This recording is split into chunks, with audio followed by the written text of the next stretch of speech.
What's up, Starcraft fans? Today we're doing the tier list for Masters of Midnight on Part and Parcel. Brian, let's hear the mutation. Part and Parcel is the map where we have to break boxes to collect parts. When we get enough, General Davis opens the hybrid and then dies to it. We then have to destroy the hybrids for her before running out of time to win the game. Your units have very short vision radius, and run around in fear when they are hit. Enemies have life steal. So we have Joni and Edmund in the call with us today. How are you guys? Good. All right. Good, thanks, mate. So Joni, how do we rank the commanders this week? So, I kind of viewed this mutator as like there are two general approaches you can take to dealing with it, which is kind of brute force or stealth. I found the combination of like fear and life leech means engaging head on is sort of problematic unless you can properly steamroll it, and short-sighted kind of adds to your pain. So I've kind of viewed it in terms of the easier that you can achieve one of those two things, or mitigate one or more of the mutators, the better. And then I've also scored commanders lower if they have a comp dependency. All right, that makes sense. What do you think, Edmund? Yeah, the big trouble here is short-sighted combined with fear. Life leech isn't too much of an issue generally. It just sort of compounds on the other stuff a little bit. So you just want to make sure that your units can get on top of things or get vision in some other way, and generally be relatively tanky or very easily replaceable. All right, that sounds fair. Let's begin. Abathur, where do we have him? So for Abathur this week, like I think swarm hosts are pretty much the obvious choice. You know, your locusts are disposable units. Like ET was saying, in terms of short-sighted being a nuisance when it comes to engaging stuff. Like you genuinely may be in a position where you're having to like micro locusts to actually clear a specific area, because they're not necessarily going to sort of automatically aggro two enemies. Having said that, biomass farming at the beginning not really hugely affected. Toxic nests and spore crawlers like still perfectly effective. I was looking at using P2, possibly turning off ultimate evolutions. Obviously the brutalisks and leviathans are going to be less prone to being feared. At the same time, it might be a case right at the start that you want to get some swarm hosts up early, because that initial wave, you're only going to have one brutalisk up by that point if you're good at farming anyhow. So yeah, sort of pick your poison on that one. I had him from A to B. A to B. What do you think, Edmund? Yeah, I had Abathur in A tier. I don't think the first wave should be too much of an issue because you should have some toxic nests left over. So you combine that with the Brutalisk and you're going to clean up most things. Swarm host, pretty good. But yeah, definitely a little bit more annoying all around. So had him in A tier. All right, both of you are okay with A tier. Let's put Abathur in A tier. Do you guys recommend Vipers this week? Because if the enemies cannot shoot at you, they will not inflict fear. But with the short range, I'm not sure how effective you'll really you will really be at using the disabling clouds. Yeah, I think for my money, by the time you get to that stage in the game, like I would go for trying to steamroller stuff with swarm hosts and locusts. To be honest. Okay, let's put Abathur in A tier. Oh wait, prestige wise second one, because you both seem to be recommending swarm hosts. Yep. Yeah. All right, let's move on. Alarak, where do we have him? Alarak I had in B tier. He does have Ascendant Orbs, which don't really care about vision, which is nice. But other than that, he doesn't have a ton going for him. Alarak can get vision as kind of a melee unit, so that the rest of your units can still shoot. But if he gets feared, then that's rough. But other than that, yeah, I mean, it's mainly, I would think, just Ascendants and Supplicants this week, and you shouldn't have too bad of a time, but he's not going to be like hard carrying, so I had him in B tier. B tier. What do you think, Joni? I had exactly the same written down. Basically, like looking at ascendants, got to be really careful not to actually get them into contact with the enemy. So Alarak's, he's going to charge in. He is going to get feared, but you've got to be really careful because he is going to drain life from your own units a lot when he is feared. So potentially even using the mothership as a bit of a buffer to stop your ascendants from getting done. I basically felt that like he's a glass cannon normally, and this week it kind of makes that a little bit worse. But yeah, exactly the same. I had P3 ascendants, like B tier. Okay, how do you guys feel about just going either Wrathwalkers or Slayers, just to have more units all around, just to spread the vision, absorb some damage using the phasing armor. I think it's phasing armor of the Slayers, or just having so many those supplicants that you could just keep feeding Alarak and just have those supplicants give vision to the Wrathwalkers. Yeah, so I considered looking at using like P1 with Wrathwalkers. I think your biggest issue with them is they're a high DPS unit, and that combined with short-sighted, like if they're not seeing stuff because your supplicants are not in the right place or anything like that, I think it's probably a really viable strategy. I think it's probably not as easy as using Ascendants. Ascendants are easy on Shortsighted. I Okay. think probably easier because they can just fling orbs into the void. I mean, sure. If we're going with that. Okay, so both of you have Alarak in B. Let's put him in B. Third prestige, you guys are saying? Yep. I would personally just go third prestige and just still go mass Slayers or Wrathwalkers because the mothership and the destroyers will probably give enough vision so that they can shoot. I'm a little too lazy to use Ascendants since I have to power them up. I have to make sure they stay alive. That sounds more of a pain than just going just straight basic units because the camps on part and parcel aren't really that tough to break. So you can probably do fine with Alarak himself, some Slayers. There are some tough spots, but you should probably be strong enough by then. Anyway, B is still fine. Let's move on. Arcturus, where do you have him? So Arcturus, I think pretty standard sort of tactics for him really. Get into the middle island, ESOs. Make sure that your bunkers have a bit of extra vision in case the ESOs like anything trickles past them. But at the same time, once you've got them up and running, it's going to be pretty straightforward. I kind of figured you had a choice if you felt you were going to be good with the ESOs and hitting contaminated strikes regularly and effectively, then go P1. If not, you could potentially go P3 just to give yourself, exploding troopers don't really care if they can't see anything. So could go P3 just to like shore up defenses at home. But in general terms, I'd probably recommend P1. I had him in S tier. S tier. What do you think, Edmund? I had him in A tier. I agree with the general strategy. I would say P3 probably just because then you get nuclear annihilation for most likely all three hybrid, which is the main area where ESOs are going to be a little less effective. They'll still get it done eventually. But it's a little slower. But a nuclear annihilation is going to deal a lot of damage to the hybrid. And yeah, ESOs are nice as well because for your base defenses, you lay the ESOs in front of them if an enemy troop is coming up, and they'll not only kill things, but they'll also provide good vision. So, yeah, I had him in A tier, but Okay.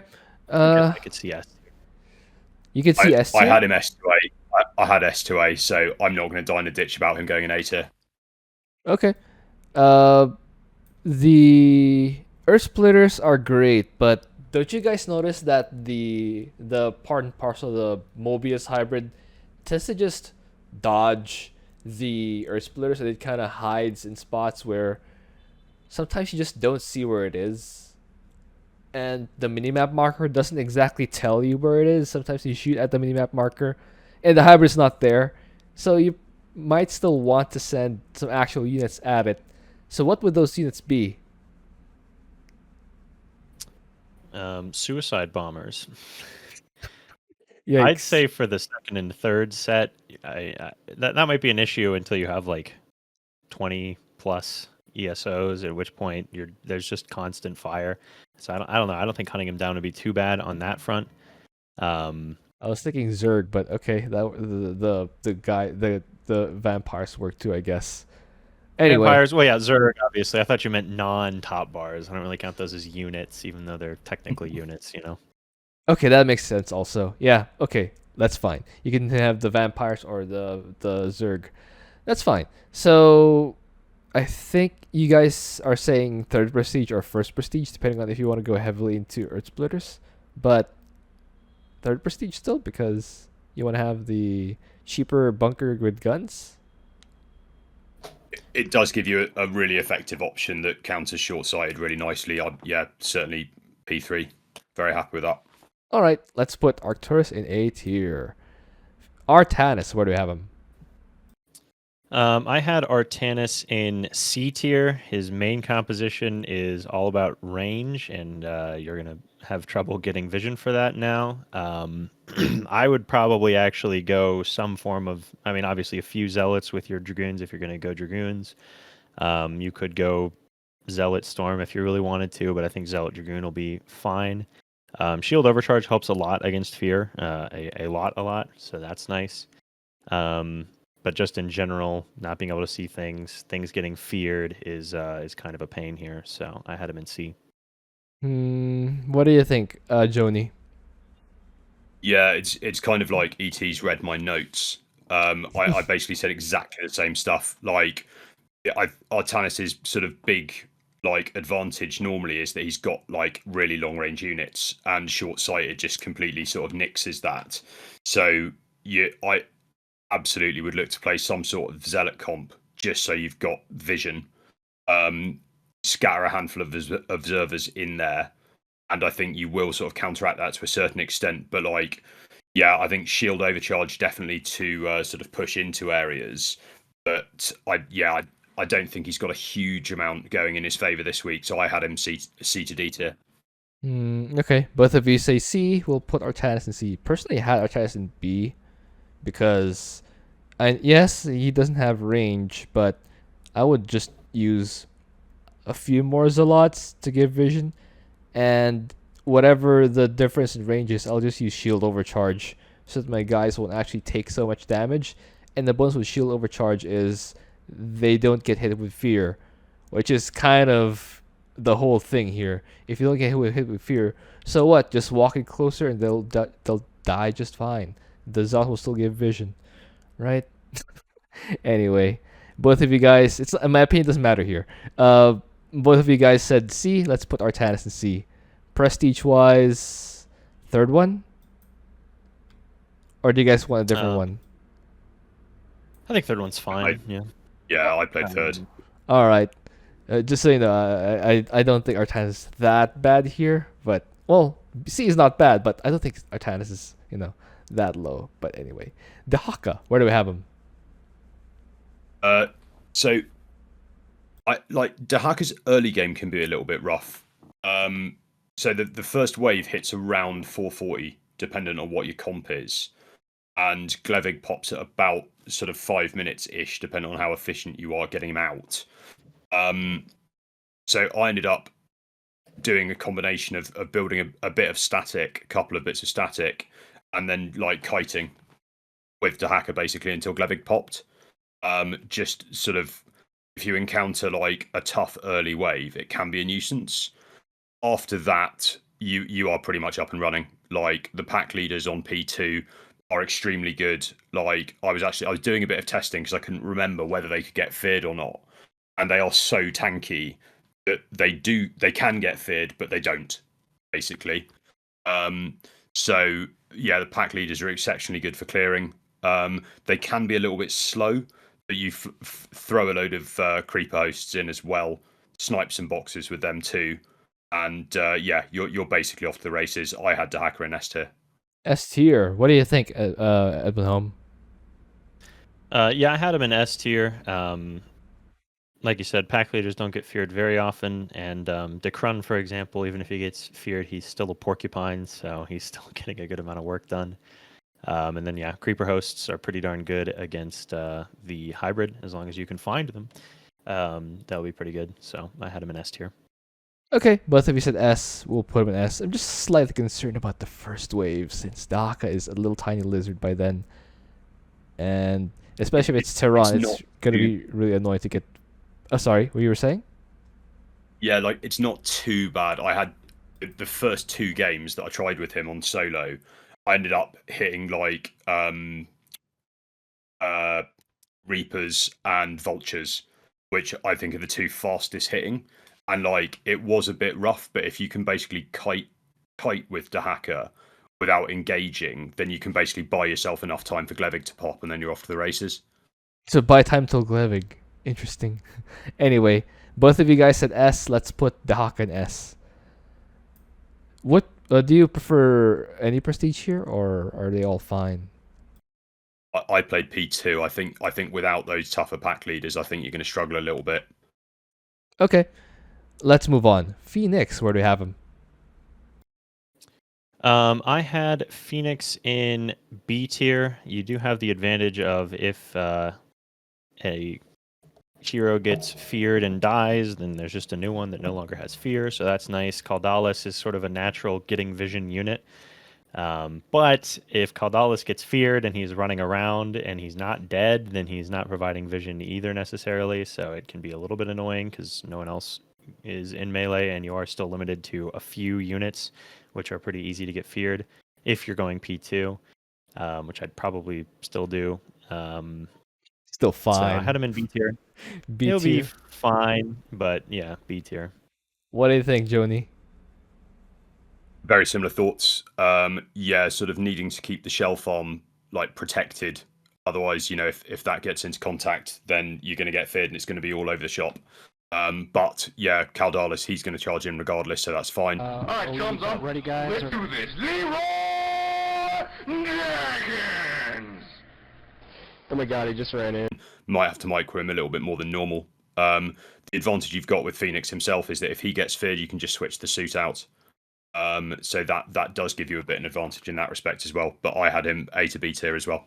A to B. Okay, both of you say Phoenix B. Let's put Phoenix in B. Prestige, you still want second one? Second one? I think so, yes. All right. Let's move on. Han and Horner, where do we have them? So Han and Horner are one of the commanders where a summoner hybrid is going to be like significantly more of a problem. If you get that attack pattern on the large enemy hybrid. Having said that, they do have quite a lot of tools sort of to play with. My strategy was basically to use Magmines to defend the waves, and then use Strike Fighters to clear out enemy positions or snipe boxes, and basically to then pick up a combination of like top bar to sort of clear up, and then roam around the map a little bit once everything's been softened up nicely with like Han units.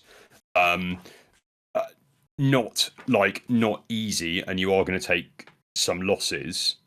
But at the same time, I think like they do have a pretty good toolkit to use for this. I had them A to B. A to B. What do you think, at home? I had them in B tier. The big up they have is bombing platforms to just kind of get parts for completely free, pretty much. And the actual hybrid fights might be a little tough, but they'll still be able to do some work there. They're not going to be completely useless. Probably just go battle cruisers for that. Yeah, battle cruisers. I think probably literally just wing commanders, go mass air. Just wing it, Yeah, just wing it. And yeah, so B tier. All right, both of you are okay with B. Let's put Han and Horner in B tier. You guys are saying second prestige? I think you could do one or P2. Yeah, I was thinking one, but I think both would be so. I totally see the logic behind P2 as well. Okay, yeah. First prestige is probably also fine. Is third prestige fine? No. I was thinking no. You could do mass bombing platform, but it's just too expensive. Slow. It's too expensive. Plus, you get a delayed expansion. You need something to take out attack waves properly as well, and I don't think P3 is as well equipped to do that as the other two.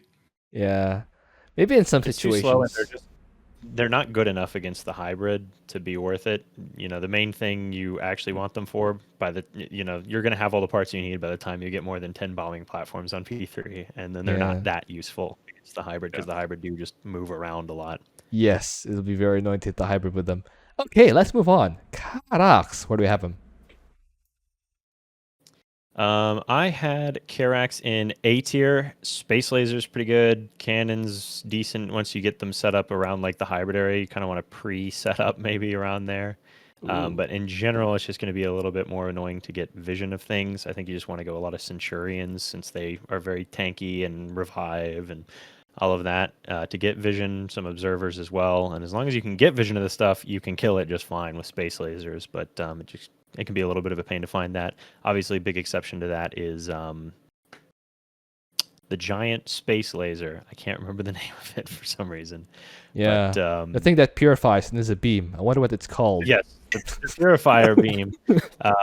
That doesn't really need vision. It'll have enough vision. You just click it around and it kills things. So that is very handy. But the other top bars you will need to get the vision of could be a little more annoying than usual. So I didn't quite have him in S tier, but I had him in A tier. Okay. What do you think, Joni? I had Karax A to B. Sort of all the same reasons and tactics that ET's said. Space lasers good, using Centurions to get vision and to push early doors. Possibly looking at using P2 and trying to get a critical mass of carriers at some stage as well. So I think he's got a few options. I don't think any of them are brilliant. And one of the things with this map is that you can time out if you're not collecting stuff pretty efficiently. So potentially some dedicated collecting with an observer or something might work. One of the things to note with this sort of mutation actually is that ordinarily, certainly on the first hybrid, you can basically leave the Balius to fight it on its own. With Life Leech, actually. Yeah, exactly. Like with Life Leech, you can't do that. Which actually does create a bit of a nuisance. So sort of I think Karax is one of those commanders where you really don't want to engage the hybrid until you need to. But by that time you should have built up like at least a handful of carriers. If that's your strategy. So yeah, I had Karax A to B and sort of looking at using either P2 or P3. I actually prefer the second prestige route here if I'm being candid. I like just having carriers because the interceptors give vision, so that almost solves the problem. Of course, the initial vision, which the Sentinels would be very happy to provide because they are robots, and I'm not sure how they are happy providing vision, but trust me, they are happy robots, happy little robots. Both of you said A, right? Yeah. Yep. All right, let's go with A. Do you still want third prestige here? You could go second or third. Yeah, I would personally lean towards second one because I don't really need a lot of static defense. I would just put pylons where the things drop. You know where they drop: the top, the west, the south. Very descriptive, by the way. Anyway, both of you said A. Let's put Karax in A, and probably second or third prestige should be fine. Kerrigan, where do we have him? So Kerrigan will charge in and get feared if she's allowed to. So I was trying to use like either Lings or Omega Worms and basically popping them in front of her. So they were drawing aggro and then allowing Kerrigan to get some decent hits off at least. I was looking at P3. You can attack from a bit of range. You've got a stronger immobilization wave. And then looking potentially to tech into like Ultras or even Broodlords actually later. Again, giving you a little bit more vision. But I think use of those Omega Worms and Lings to draw aggro, certainly in the early game, is going to be really, really important. I had Kerrigan B tier. B tier. What do you think, Edwin Home? Yeah, I had her in C tier because, I mean, the early game, anytime an early game strategy of Kerrigan's revolves on making Lings, I shudder. So the fact that you need Zerglings here to get vision and kind of tank for Kerrigan, not fun, but if you can get up to like Broodlords or Ultralisks, those will do decently well. So from there, she'll be good. But I had her in C tier. I'm not opposed to B. That's fine with me. Okay, I guess both of you are okay with B tier. I guess B is fine for me. Yeah, I was just thinking, if you use immobilization wave. That'll clear a lot of the stuff and it'll make it that much easier for you to run in with your Ultralisks. Does it take that long to get to Ultralisks? I think you can get at least one before the first immobilization wave. Right? It's more the initial attack waves. I guess that's true, but I would go no prestige here. Just slide, take out the first couple waves, and clear the expansion, and then clear the far west little camp. That should give you enough parts for the first hybrid. And then I like to go southeast. There's another two easy camps there with lots of parts, and that'll be just in time to pop back into the Mega Worm, back to the expansion, where the 10-minute wave will hit. And oh no, a 10-minute wave. What do I do? Mobilization wave destroys the second wave, the 10-minute wave rather, as well as that little camp there, so that the boxes are basically free. I don't know. I don't see the difficulty here, but both of you said B. Let's put Kerrigan in B. What prestige do you want here? Any but P1 really. P2 probably not as well. Yeah. Yeah, I was looking at 3 or 0 for exactly the same reason you've just said, CTG, to allow her to like jump into stuff. The mobilization wave. I think the mastery is more important here. You want a mobilization wave mastery so that you'll destroy a lot of the units, so that your forces don't have so much stuff shooting at them. Maybe you'll have a few big units, but they have a much lower chance of inflicting fear because there are fewer. Anyway, yeah, okay, B is fine, I guess. Let's move on. Nova, where do we have him?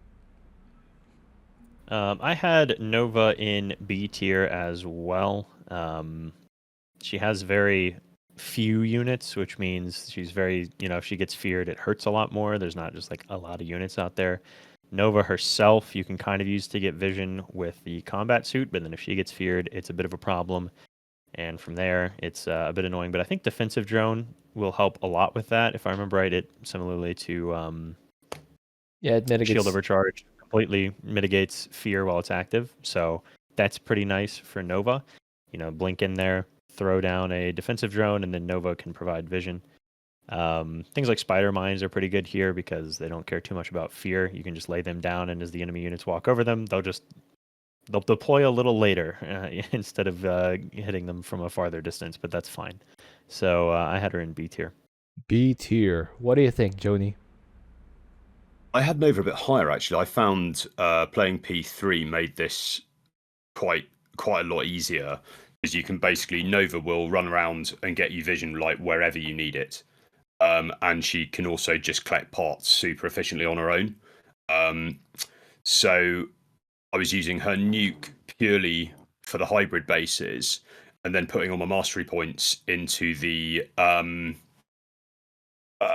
whatever it is, the bombs that she drops, and using those. Put mastery points in whatever. yeah, primary building damage. The bombing run thing, you know what I'm talking about.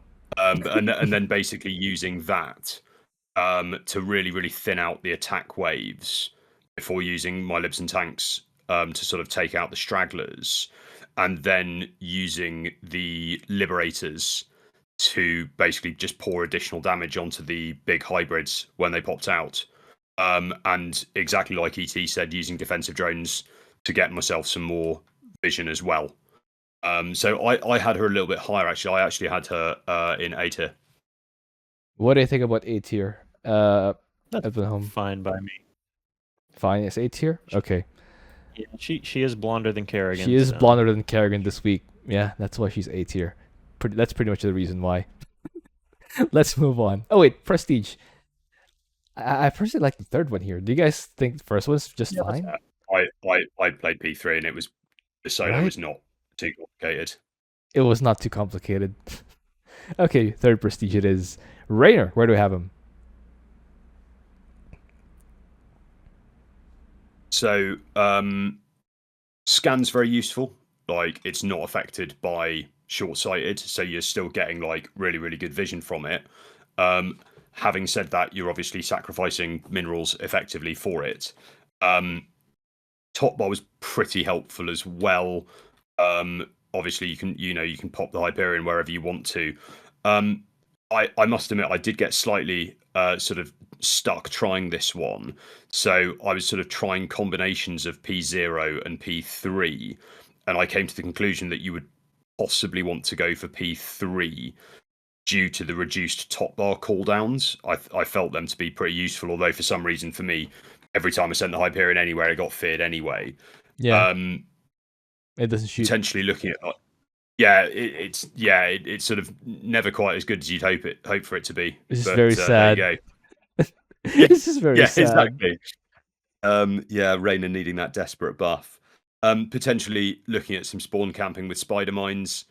Like sort of turtling up at home was pretty doable, but pushing was a bit rough. So that's kind of what I was using the cooldowns for. I suspect for a better player it would be easier. I had Raynor in B. B. What do you think, Edwin? Yeah, I had Raynor in B. Spider-Mine camping as well, as long as it's not an air comp that you're up against. Pretty good. Again, Spider-Mines don't care too much about Shortsighted most of the time, so that's nice. But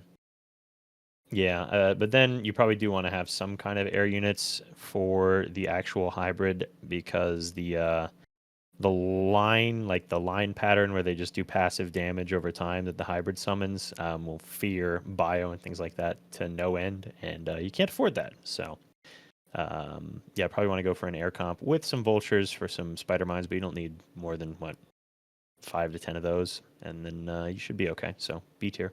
B tier. See, this is what I was saying. Artanis in C tier looks even more jarring now. I don't think Artanis is even as bad as Raynor, because Soul Bombardment is guaranteed damage. Shield Overcharge is preventing damage and preventing fear.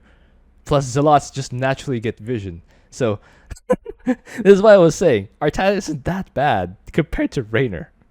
But I guess you guys, again, my opinion doesn't matter. I'm just saying Artanis is that bad compared to. I would flip those two if I could. But anyway, prestige wise, third one. Yeah. Okay, let's move on. Stetboy, where do we have him? I had Stetmann in S tier. Ling's pretty good for getting vision, and there's enough of them that, they shouldn't all get feared. And even if they do get feared, a lot of the times you're in a stet zone, so they just run around getting constantly healed the whole time they're feared, so you're not losing too many of them. And then once Super Gary has vision, or even if he doesn't have vision, then he casts Egorbs and everything dies. So pretty good on that front. So I had him in S tier. S tier. What do you think, Joni? Yeah, I mean, he doesn't really play very differently to normal, to be honest. Like, Super Gary's tanky enough, certainly in P2, that, fear's a nuisance, sort of, but it's not a problem. Ling's helpful as always. You've got then a plethora of choice. You can go Infestors for his own sort of, Stukov stylings. Ultras have got their own mech life leech, which is pretty useful. The Hugs overcharge as well makes the units immune to fear also, so that's really, really useful for pushing into stuff also. So yeah, he doesn't really play that much differently to normal, I didn't find. So I had Stetmann in S tier. Okay, both of you said S. I would say S too, so that's unanimous. There we go, S tier. Second prestige, right? Yes. All right, so you'll have Ultralisks and Zerglings, I'm guessing, or if you want to go Infestors, that probably works too. Let's move on. Stukov, where do we have him? So this is another one for sort of Stukov P3. Short-sighted can be a nuisance. Like, you will find yourself potentially having to micro little bits of the horde in order that they're not missing stuff on their sort of narrow walks through and just getting mown down without actually reacting to it. And the same actually goes for Infest Structure, which is kind of it makes it more of a nuisance than it would ordinarily be. Having said that, although the ramp is a little bit more rough than normal, just because everything is a little bit slower because of the mutator combinations, once you've got him up and running, then as per normal really with P3, there's nothing stopping him from kind of just bulldozing. So I think judicious use of the top bars to start with, and then when you get him up and running, then you're fine. Doesn't fear stop him from bulldozing? So I think once you hit that critical mass with him, there's simply too much to deal with. That's true. All right. So what rank did you have? Sorry, Him? I had him in S tier. S tier. What do you think, Edwin? Yeah, I had him in S tier. Early game, you got to be a little careful, but if I remember right, when I did the solo, I actually got like what I felt was a bad luck comp of like air or something like that. It was still and it was fine. still pretty. It was still fine. So, and then once you get up to a certain point, it's very easy. So, I had him in S. You guys forgot to mention his best unit here, Brood Queens. They give extra vision, they give detection, and they can stay in the base. They can buff your ally. They can reveal cloaked units with fungal. Anyway, S is fine. Let's move on. Swann, where do we have him? I had Swann in B tier. Buon again. The concentrated beam doesn't care about vision, which is nice. Turrets, if you set them up in the right spot, up on top of ramps and things like that, and have a couple units to get vision for them, like factories or something like that as well. Pretty good at defense. The actual clearing is a little bit annoying. Wraiths are a little squishy, but they should be okay, I think, to go for if you want to. Yeah, I had him in B tier. It's there's pain points, but I think he can get it done. Okay. What do you think, Joni? Yeah, I haven't tried it with Swann yet, but I had in theory exactly the same sort of tactics. So looking at static at home with some factories for vision, you'll definitely need Wraith backups because if nothing else, you're going to need something to go and collect stuff. If your factories won't do it, and you're going to need something to go and take the hybrid out at the end of the day as well. I felt that like P1 factory pushing would be viable, but pretty slow on this. So like, yeah, some form of like either P0, exactly as ET said, in order to really use your top bar, or P1 Wraith with floating factories. But yeah, I had him B to C. Okay. Both of you guys had him in B. Let's put Swann in B. Prestige, you said first or second? I was looking at first or zero. Okay. Let's put Swann in B. Personally, I like having the top bars. Top bars are great, but it's fine. Not a big deal. Tychus, where do we have him? So probably don't want to be playing P2 this week. Like P2 units on their own, it's just not a good thing. Yes, they're tanky, but he is going to get feared at some point, particularly if you're playing like a nuisance comp, like a Ling comp or something like that. So I was playing P1. And again, you basically play it like normal, sort of similar to Kerrigan in the sense that you're using Sirius's turrets like in front, partly in order to draw aggro, partly in order to give you a bit of vision. Nikara is quite useful for this one because her matrix generator, similar to like Stetmann's hug zones, as far as I could tell, makes outlaws immune to fear for the duration of it as well. So like some combination of those outlaws is pretty good. And then obviously Odin nukes sort of to clear those big bases. But yeah, the power ramp on P1 is a little bit slower, which has its own problems when you've only got like 2 or 3 outlaws out, but it is workable. I had him A to B. A to B. What do you think, Edwin? Yeah, I had him in A tier. I agree with probably not P2, although, I mean, you could still try. I mean, P2 is yeah, it's very P2 tanky. is that guy, but yeah, I think getting like a blaze out, you can use the oils splash and spreading effect pretty effectively, and then Nikara is pretty good as well. And they're all relatively tanky, especially a Blaze or a Cannibal or something like that in the front is going to have a very low chance of getting feared for the first while at least. It'll happen eventually, but you should be good. So I had him in A tier. How do you guys feel about just using the third prestige so that you can have just something big and tanky in front of your outlaws? I always love third prestige. Right? So you should be fine. I do love third prestige. I like the nuke. I do That's like being true. able to use the big red button. That's true. And again, but, I mean, third is still great. all right. So, A tier for you guys? Yeah. All right. Yep. Let's move on. Vorazun, where do we have him? So, Vorazun has cloaked units, which can be helpful for getting up close to things, and blink, which can be helpful for getting up close to things, and time stop, which can be very helpful in the hybrid fight to just kind of kill it before it has the chance to fury your units and whatnot. So she's not terrible. I had her in B tier. I think you're still just going Corsair DT, and you should be okay there. But it's not the smoothest of sailing, but I think she'll be all right. So I had her in B. Okay. What do you think, Joni?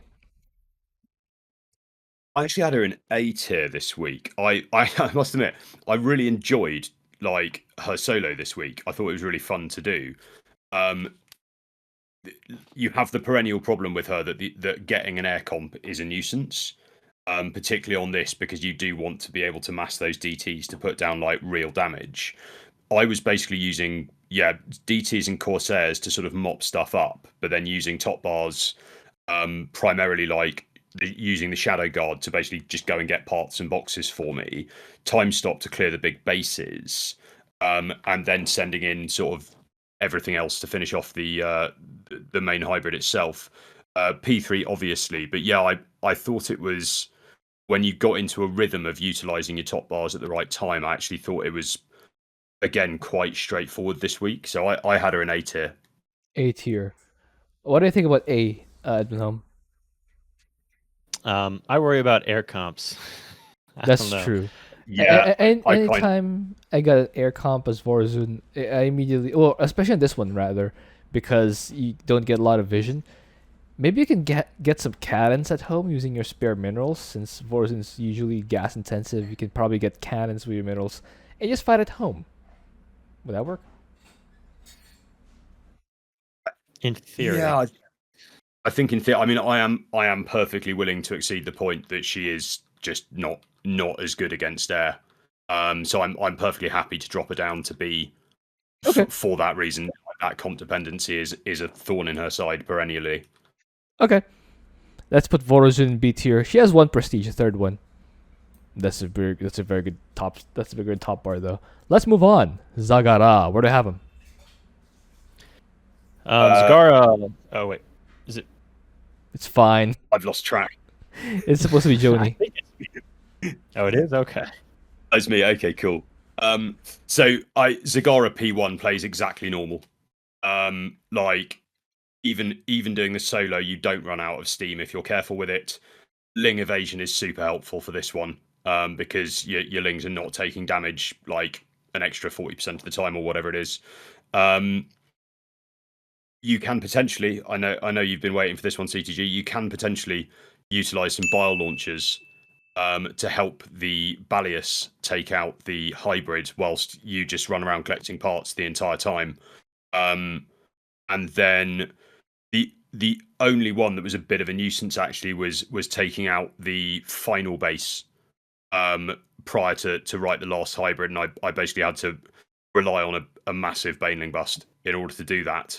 But by that stage, like she clears so quickly that you've got so much time that you can literally completely rebuild your army again. And there's just loads of margin for error. So I had her like solidly at the top of S tier. I thought she was completely normal basically. What do you think, Edmund? Yeah, I had her in S tier.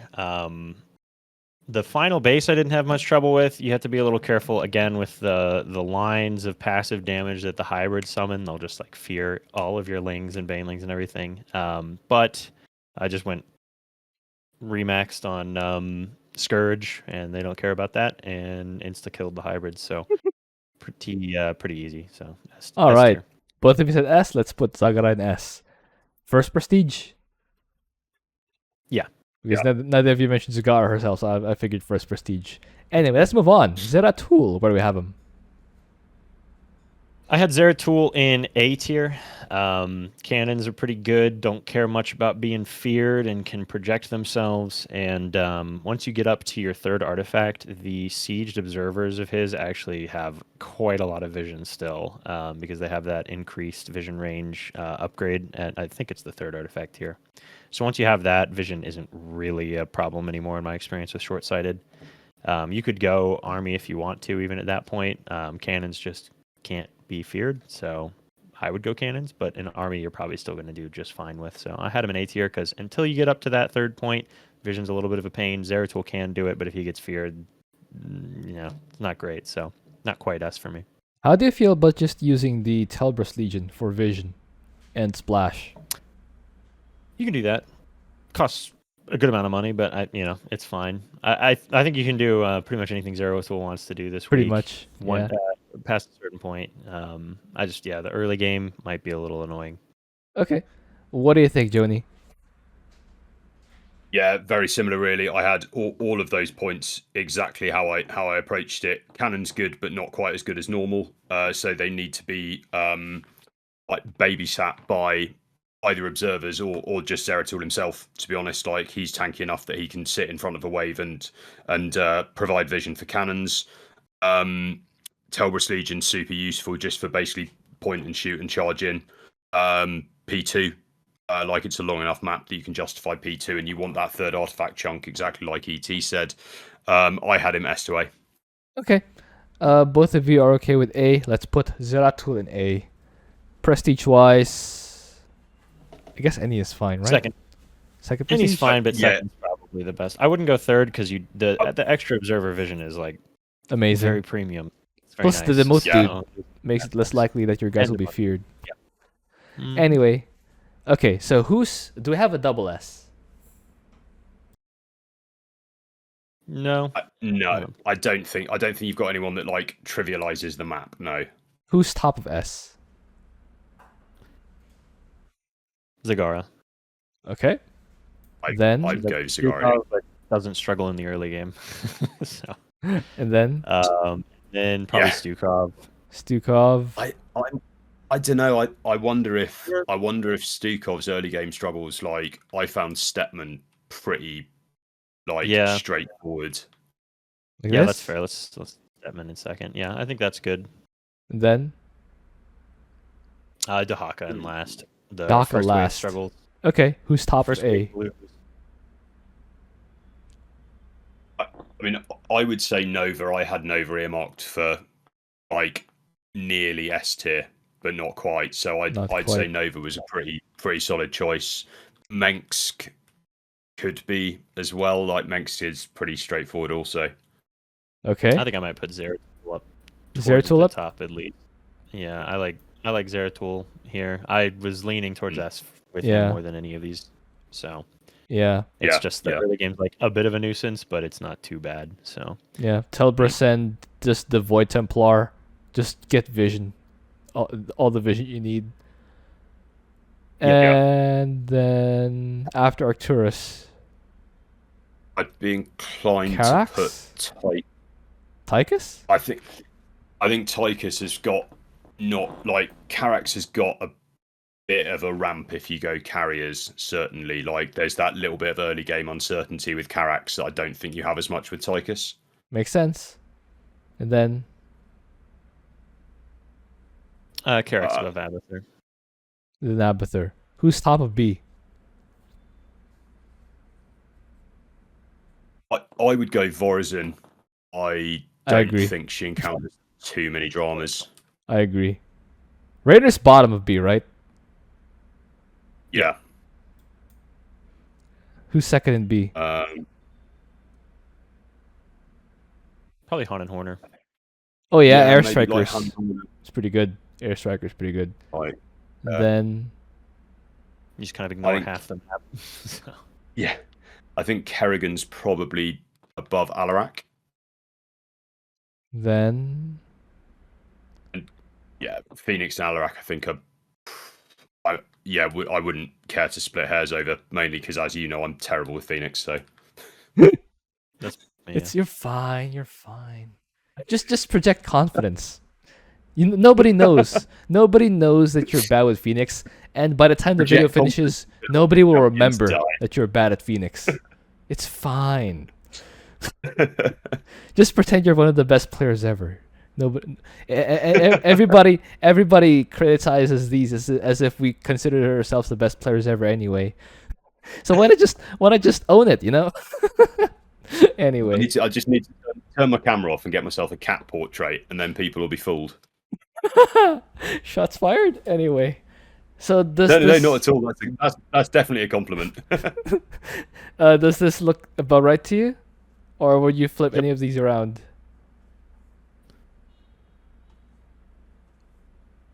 Kind of based on what you said, CTG, I kind of feel guilty about leaving Artanis in C tier all on his own. But